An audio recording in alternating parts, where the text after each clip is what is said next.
Our next speaker is Bettemarie Bond. She is an Oley ambassador and HPN consumer for many years, and she worked very hard to attain her own independence, was able to earn a degree in occupational therapy, and she has spent a lot of time lobbying both locally and nationally for various issues related to your therapies. She's currently focusing on raising awareness for a bill that's in legislature now, the Medicare Home Infusion Site of Care Act. And she's going to talk about that a little bit, along with Kendall Van Poel, who's the Vice President of Legislative Affairs for the National Home Infusion Association, and maybe give you some information on maybe what you can do to help promote passage of this legislation. So go ahead, Betty. They're down below here. We're down below. We're gonna be on level with you and talk through the issues that we're working on.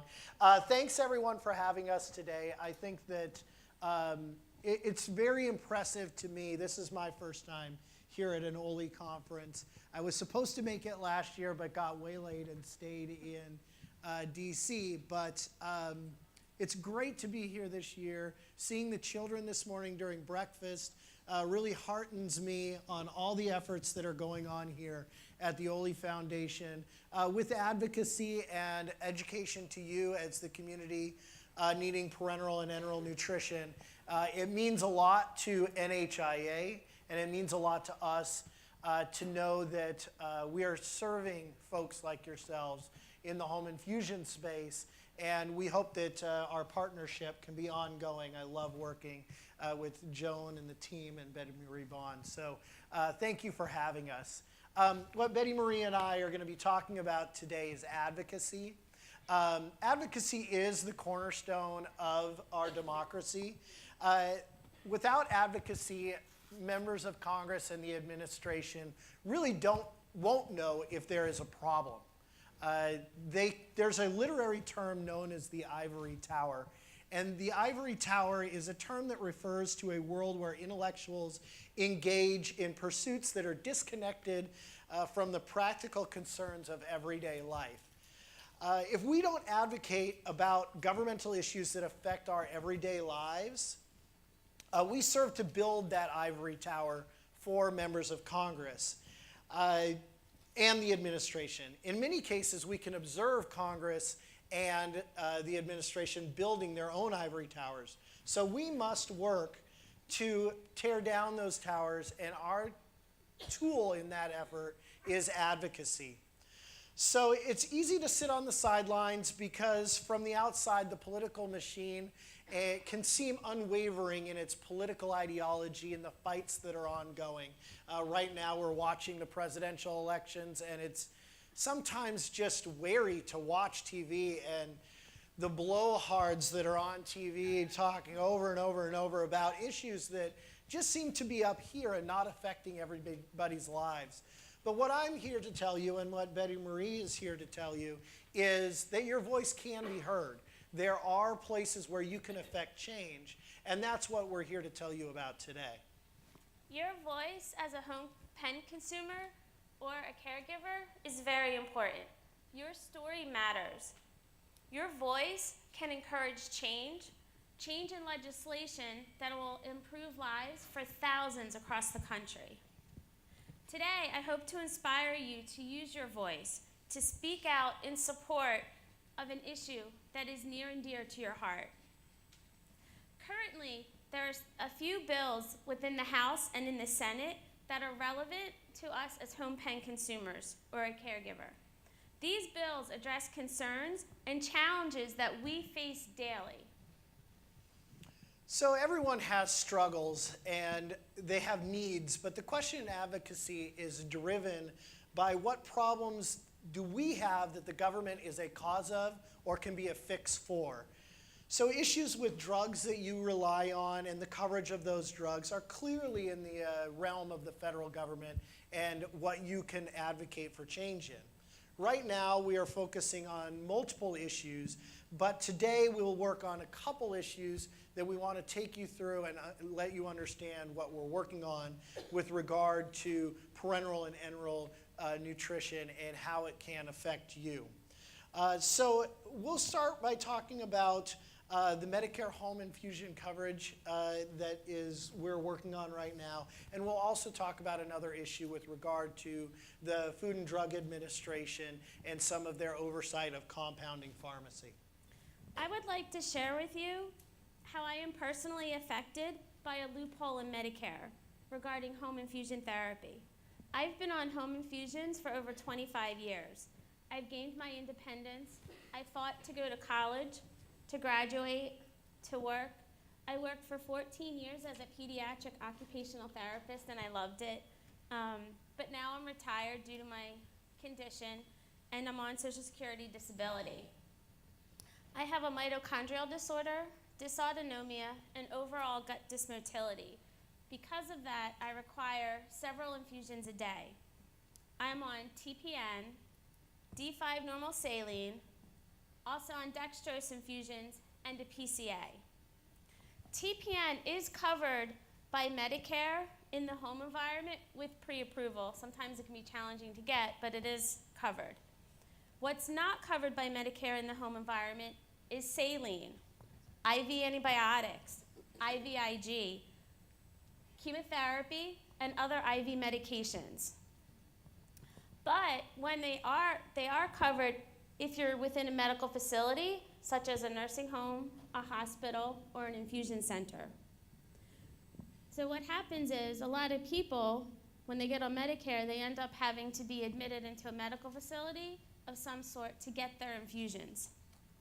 Some people prefer to stay at home and try to pay out of pocket, but that can be very unaffordable. And then I've spoken to some people that have gone without their therapy.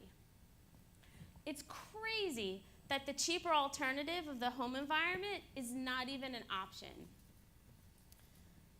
Not only is it cheaper, but it's also safer, as you all know, to get the infusions within the home. For myself, the risk not only of a catheter-related infection, but just getting one of the other nosocomial infections within a medical setting, just even the flu can set me backwards so far. And so for that reason, staying out of a medical facility is my priority. Currently, with Medicare under Part D, IV medications are covered. But this is where it gets tricky. Under Part B, there's no coverage for the medication. So for example, like with IV antibiotics, Medicare will cover that because that's the medication under Part D, but then there's no coverage under Part B for the IV infusion pharmacist to prepare it, to put it into the bag or the syringe. There's no coverage for the IV tubing. There's no coverage for any of the supplies, nor the nursing that would need to come out for either blood work or dressing changes. So this is what I'm referring to. There's a gap in the coverage in Medicare. And so this is what I'm calling the loophole in Medicare. So due to this loophole, people are required to try to get some type of coverage. You know, you need insurance to cover this, but since Medicare doesn't cover it, you're not able to get a supplemental plan. They're not going to cover it, for example, a Medigap policy. So that makes it tricky because they follow Medicare standards strictly. One option you can go for is a Medicare Advantage plan. They're HMO plans, and they cover some things that Medicare does not cover. But with that, you have to watch because sometimes the out-of-pocket, the percentage can be very high. So last year when I had to look for a policy, thankfully I was able to find one within my pension plan that covers home infusions. But now if this policy is not available for next year, then I'm stuck. Lives are turned upside down because of this. There are many people all across the country that are just like me. They've worked, have had great private insurance, had their infusions covered within their home, but now that they're on Medicare, that's no longer available, and they have to go into a medical environment. Since I'm connected to an IV infusion around the clock and I'm on multiple a day, an infusion center is not even an option. One, it's difficult with my medical condition sometimes to even get out of the house to do something that I really want to do. Another issue is transportation. I'm not able to drive, so I need to rely on somebody else, and now my caregivers have to take me, and so that's another huge effect, is now it's affecting them. Somebody has to take off work. So it affects everybody all around with the family. So at 45, I had to consider living in a nursing home, even though I've been doing IV infusions for over half my life independently. Thank you. It's good to hear your story about this. It's a tough story to listen to, but it's one that we'll talk about the solution to in just a second. But I'll also talk about another issue to cover what we're going to be talking about and trying to solve, and that is the FDA and how some of the work that they're doing could affect parenteral and enteral nutrition. Most importantly in this space, parenteral nutrition. Last year, the FDA developed a draft memorandum of understanding that could restrict access to compounded drug products that come from a pharmacy over state lines. I think this is an issue that was discussed last year at this conference. What I'm here to say is it's still an issue, which is always amazing to have the same issue come up over and over. But for those of you that weren't here, I'll do a little bit of description of the issue that we're talking about. So I'm going to say, now stay with me, this conversation can be confusing a little bit and what sometimes we in DC call weedsy, but I'll try to describe this in the most coherent manner I can. Congress passed the Drug Quality and Security Act in 2013. Congress, as part of this legislation, the FDA was charged with the responsibility of developing a memorandum of understanding to be signed by states that would regard the oversight of, I quote, the distribution of inordinate compounded products over state lines. When we look at that, the reason why they asked for the compounding memorandum of understanding is there was a concern with certain compounding pharmacies acting more like drug manufacturers than acting like pharmacies that were creating and preparing drugs that were specific to an individual patient, to their individual needs. What I think everyone here in this room knows is the parenteral nutrition that you get is very specific to you. There are lab draws that are tested for what nutrients you're getting, what you might be deficient in. And so everything that you're getting in that space is very specific to you, and it's compounded to you pursuant to a prescription. So when the draft memorandum of understanding came out last year, what it said was dispensing is included as part of the definition of distribution of compounded products. This sounds like a small issue, but it's actually a big issue, and it will be a problem if it isn't fixed. Here's why. When someone like you receives a compounded nutrition product, the pharmacy that provides that to you is licensed in the state that you reside in, but their brick and mortar where they're compounding the product might be in another state. So they're licensed in your state, the State Board of Pharmacy licenses them, and then they take that product over state lines and dispenses it to you. If the Memorandum of Understanding restricted interstate compounded products being dispensed, there could be a big problem with access to these products that you receive if it's coming from a facility that's outside of your state. We've been doing a lot of advocacy on this issue, and actually Joan made it up to the FDA in the June time period to also talk to the FDA about this.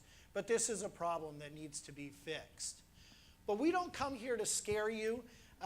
We come here to want you to leave empowered and be able to be an advocate on these issues. There are solutions to both the FDA compounding issue and the lack of Medicare coverage for home infusion. As Kendall mentioned, there are solutions. that's the good news about this. One solution comes in the form of a bill. And this bill is currently in the House and the Senate at this time. And it's called the Medicare Home Infusion Site of Care Act of 2015. And the reference number is S275HR605. This is why your voice, your story is so important. You have the power to influence politicians to make a change for the better. This bill, what happens is it will create a reimbursement stream for home infusion providers so that way they can get paid for the services and supplies that they provide for home infusion therapy. Right now, infusion providers only get paid for the drug, nothing else. Personally, I've spoken to several people who've been affected by this bill, this loophole in another way, as to where home infusion providers have refused to accept them as a patient because they had Medicare. So this will help that out as well. Basically, this bill will coordinate coverage between Medicare Part B and Part D by eliminating the loophole. Now, I also want to mention that I was assured by the Senate Committee on Finance that what is currently under Part B, for example, TPN, will remain under Part B. And what's under Part D will stay under Part D, and that there's provisions written in so that way TPN won't transfer under Part D and then have copays and stuff. So together, as an Oley family, we need to raise our voice. We need to get this problem fixed. The Medicare Home Infusion Site of Care Act is a common sense solution. Private insurance companies have known that it is cheaper to provide care within the home environment than within a medical facility, but CMS, the Center for Medicaid and Medicare Services, has not caught on to this yet. And I was told by the Senate Committee on Finance that what we need to do is we need to raise awareness. We need to spread awareness that people can live at home successfully, safely, and at a cheaper cost while on home infusion therapy. Today, I am here speaking with you. I need your help in advocating for awareness. And I also wanted to mention that we are more than our pumps, our tubings, and all the IVs or the enteral nutrition that we're on. We are home pen consumers living our life to the fullest. And that can only happen if we remain in our home environments. Even though I may feel like a dog on a leash at times, my IVs are so much more than that. My IVs give me the energy and the means to live my life and to be me. To me, my IVs are like wings are to an eagle. They allow me to fly and to be free and to live my life. I would feel like a prisoner if I had to live in a nursing home only to get IV infusions. Before I transition back to Kendall, I wanted to mention there are two other bills that are in the House and Senate that might be important to you, and we'll provide more information on those during the breakout sessions. But one is the Open Act, and that is a bill that will actually provide incentives to medical companies to repurpose medications that are already approved to treat one condition to get that approved so that way it can treat other conditions. So I know a lot of us may be on medications for off-label use, and that's actually a liability to some doctors, and some doctors won't prescribe them because of that. So this will help with that. Another one is the Functional Gastrointestinal Motility Disorder Act, and this would actually transfer money within the National Institute of Health for more research into functional gastromotility disorders to hopefully find a cure and better treatment. Now, to talk about our solutions to the compounding MOU, I'm not going to take too much time talking about this because it is a little complicated, but we have things that we can discuss at our session later today in the breakout session, and also at our table over at the NHIA table. But the method to the madness with the FDA is right now they have what's called an open docket, and submitting comments to that open docket is the appropriate way to weigh in with the FDA. So if you're interested in advocating on this issue and how you affect change in this space, please come by and see us later today, and also please come by and stop by the NHIA desk. One thing I wanted to mention is when I first started with advocacy, I wondered, where do I begin? What do I say? How do you even do it? But the one good thing is with Oley, I got connected with the Digestive Disease National Coalition. And if you get connected with an organization like that, they will actually teach you how to tell your story, how to conduct a legislative meeting, and they also will educate you on the key priorities that are current related to digestive diseases. One other thing is they also offer scholarships to help defray costs, so that's very helpful. For years, I did nothing. Back in the early 90s, doctors told me that there was nothing more that they could do, that this is the way I was going to have to live my life.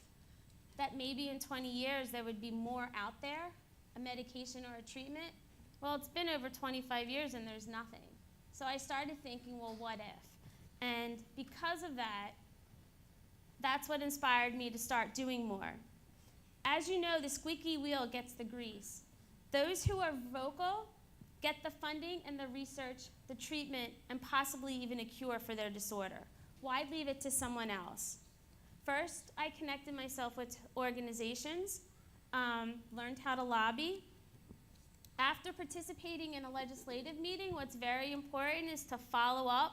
You need to send a thank you, and then even contact them again with updates and stuff, because it's really building a relationship. That's what matters, and that's what is very helpful. Advocacy starts with sharing your story. You are the expert on yourself and on your condition and on what you've been through.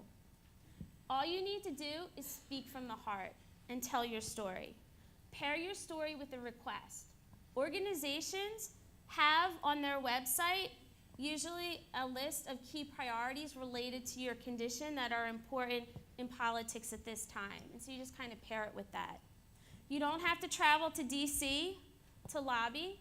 You can make a phone call from home to one of your representatives.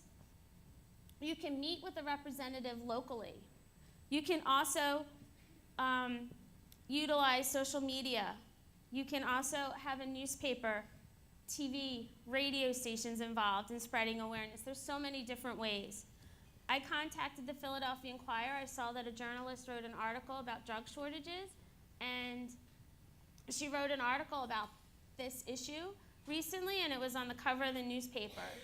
What happened, several people contacted me, shared their story, and it inspired me to do more. I wrote a petition, and currently there are 73,000 signatures on the petition in support of this bill, and it's making a difference. Okay. How many people signed on since you? The number of congressmen has more than doubled since the petition started in January. So currently there are 71 congressmen, and a quarter of the Senate now sponsors the bill. 72, because we got one this morning. Yay! What I do is I go on, and then this is where you use social media to thank them and tag them. Yes. They love that. What I did want to say is with the petition, when you sign it, a letter goes to your congressman and to both senators, and those letters are making a difference. Last year when I went on the Hill, I was told, you're just one person. In March when I went down, my senator's office told me, we received over 2,300 letters within the last few weeks from people because of this increased interest. It's a numbers game. Yeah. Even though they were form letters, they said, oh, there's increased interest. The very next day, she reached out to Kendall, and later on, they signed on as co-sponsors. So it is making a difference, and what we need to do is we need to get more co-sponsors to make this difference. One of the biggest hurdles is to commit to be an advocate, not with just your mind, but you need to commit with your heart. And the one thing the Oley family has is heart. Your story is powerful. Please sign my petition. Please contact your representatives. I need your help to make this happen, to improve lives for those all across the country on infusion therapy.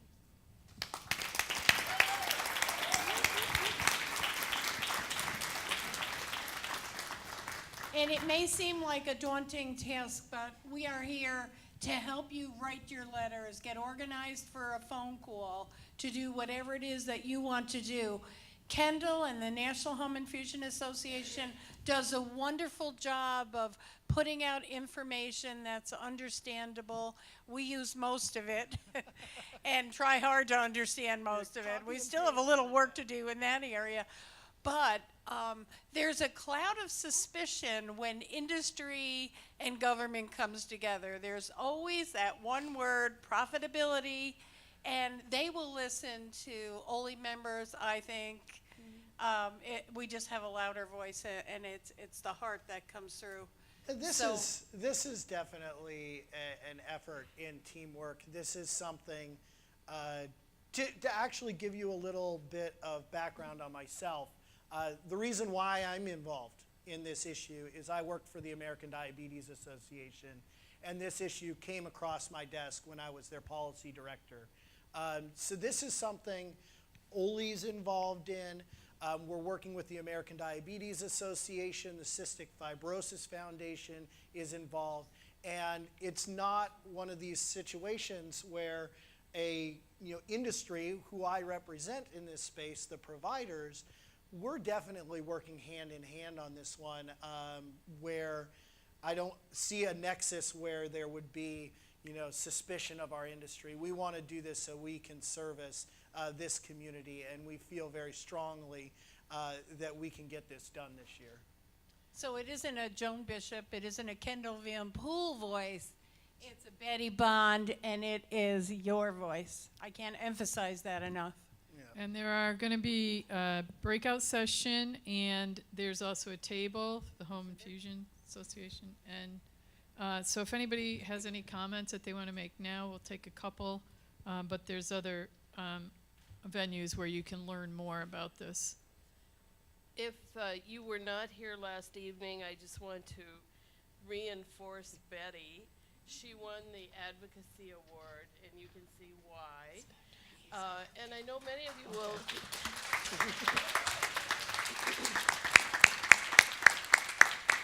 Many of you will say, "Oh, my home infusion company should be the one writing. I shouldn't be the one writing." But you know what the feds say? Yeah, the home infusion company has something to gain financially by this. You don't. Right. You have you're your the life most, to gain. You're the one that so they need to hear right. from. Yeah. Contact them. They definitely want to hear from the people that are the consumers of the service, because it matters the most to you.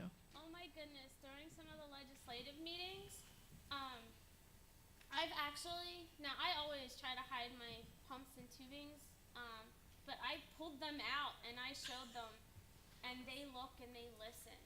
Now sometimes you do run across somebody that, is kind of like a wall, but that's where you work on building a relationship, and it does make a difference. It's amazing, and then it just kind of empowers you to do more.